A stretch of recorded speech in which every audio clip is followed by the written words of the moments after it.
So ngayong panahon ng mga bagyo, so sunod-sunod yung mga bagyong dumadaan ngayon dito sa Pilipinas, no? Um, naghahanap ako ng mga electric fan na portable na pwede mo lang gamitan ng baterya.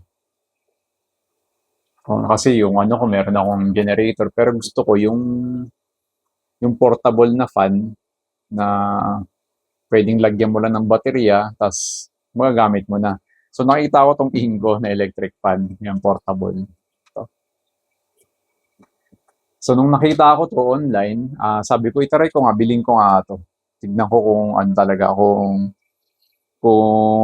effective. Kasi nga meron akong mga Inco na power tools, tapos marami akong baterya ng Inco, yung P20S nila. Tapos ito naman, P20S din, kaya sabi ko subukan ko, try ko. So bumila ako ng isa, ito. Tatlong klase ito eh, may maliit pa, tapos ito yung medium, tapos meron pa silang mas malaki ng konti. So ito yung binili ko kasi tingin ko sakto lang to eh. Pang emergency lang, ganyan. So nung binili ko to, tapos tinry ko, natuwa ako kasi sabi ko ang ganda pala nito, sulit yung electric fan na to, no. Kung meron kayong mga power tools ng Inco, tapos meron kayong mga P20S, sinasuggest ko na bilhin nyo to ngayong mga panahon ng bagyo. O kahit na hindi tagbagyo, basta mas madalas brownout sa lugar nyo. Yan. Ito.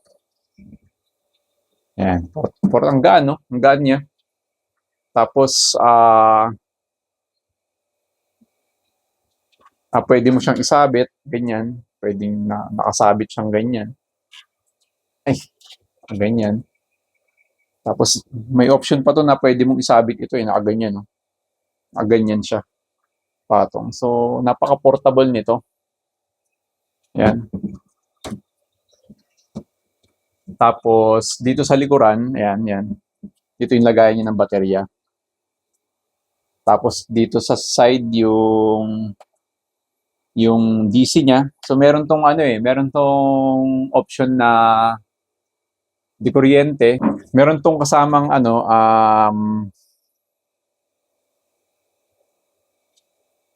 adapter. Ito. Yung adapter niya. So, pwede itong di kuryente, pwede rin itong di baterya. Saksak mo. European nga lang to. So, saksak mo dun sa outlet, tapos saksak mo dito. Yan. So, pwede mo siyang magamit. Pero ako kasi, hindi ko to ginagamit ng naka-adapter. Kasi nga portable to eh. Ginagamitan ko to ng baterya.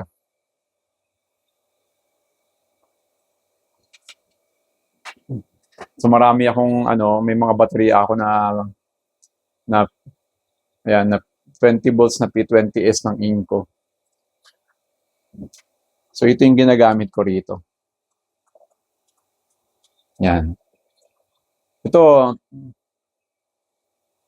2 amperes lang to eh. Ayan, no, 2. Mas maganda yung malalaki. Yung mga 4, 5, yan. Pero ito, nung ginamit ko to dito, itong pinakamaliit nilang baterya, tinesting ko, yan. Kasi meron tong dalawang number lang eh, 1 and 2. 1 and 3.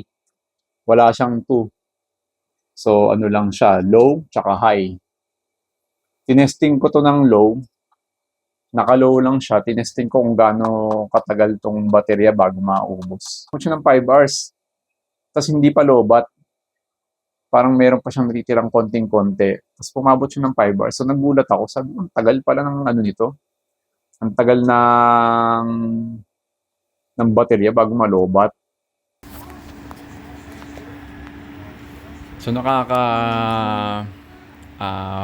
5.5 hours na. 5.5 hours na tong 2 amperes na battery. Naka number 1 lang Ito naman. Ang ginamit ko naman is yung 4 amperes. na battery. Tapos naka number 2. Naka number 2 siya. Maingay lang. Medyo malakas yung sound niya. Ganun. So, testingin natin. Iwan natin. So, may power button siya dito. Dito yung lagayan niya ng battery sa likuran. Tapos, may power siya dito. Pag power on, automatic naka number 1. Yan. Ganyan siya tahimik lang yung number 1 niya. Yan. Tapos, next is yung number 3 na agad, yung high.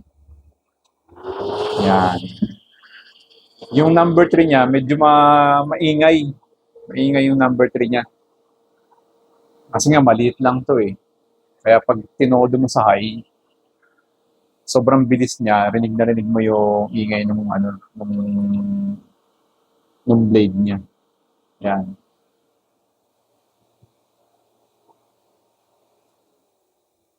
Yan. Ito naman yung low niya. Laki ng difference ng ingay. Yan. So, nung minsan nag-brown out, nung madaling araw, ginamit ko to. Kasi nasa kwarto lang din to. Ang plano ko talaga dito pag brown out ko, pang kwarto eh. Brown out, ang ginamit ko, naka-low lang. So, okay lang. Hindi naman siya ganun kalakas, pero sakto lang yung hangin niya. Ayan. Kasi pag hinay ko ang ingay eh. Ayan. Medyo, magigising ka din sa ingay ng fan niya. Kaya nandoon lang ako sa low. Ayan.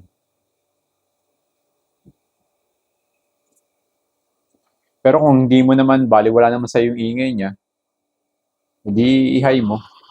Yan. Yan o.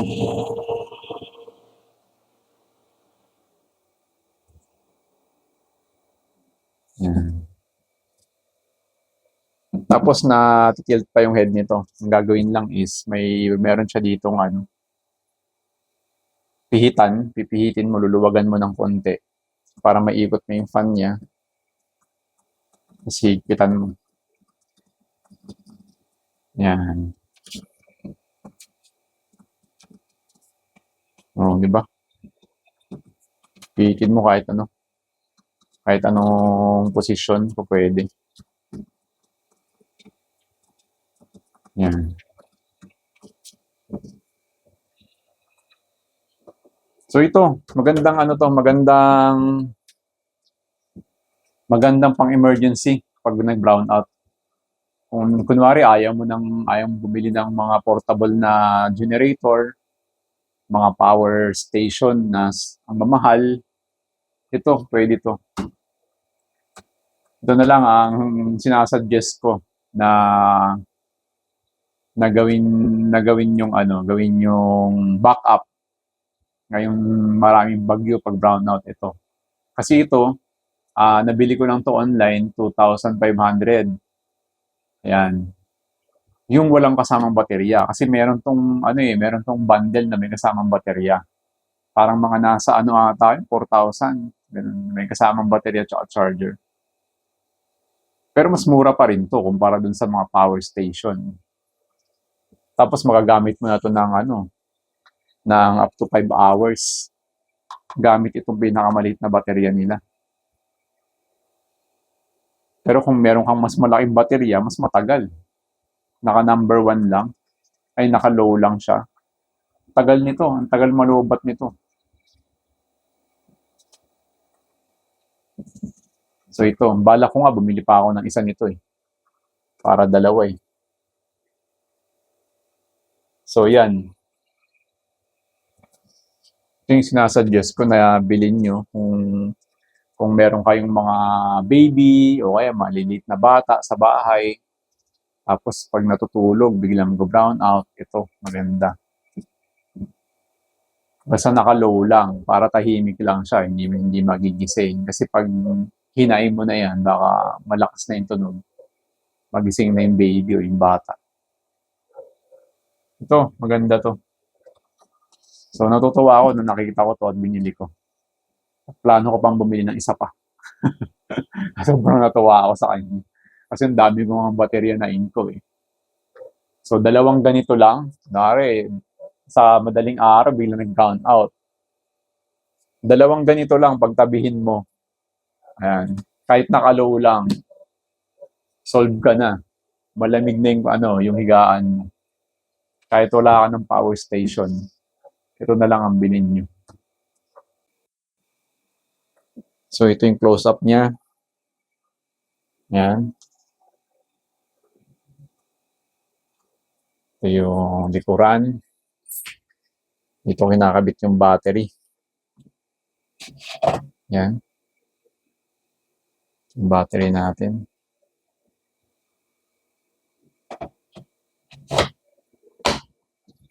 Tapos, nandito sa side yung kabitan ng adapter, on-off, tsaka yung low-high na button.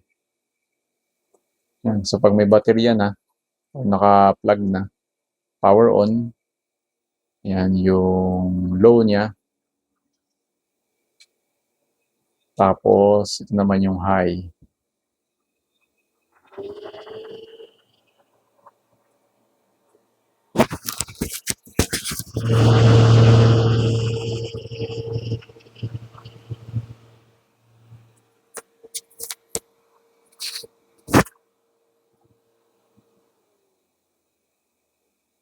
Tapos, off. So, yan. Tapos, meron siyang nakakabit na hook para pwede isabit. Yan. Paglilinisan nga lang to. Kasi wala namang to eh. Parang mga quick release na lever dito. Ang gagawin dito, i-unscrew mo. Ayun, may mga siya dyan sa loob, may mga screw. Tatanggalin mo para malinis mo yung fan niya. Yan. Ang gaan, no? Kaya mo buhatin ng isang kamay. So, good.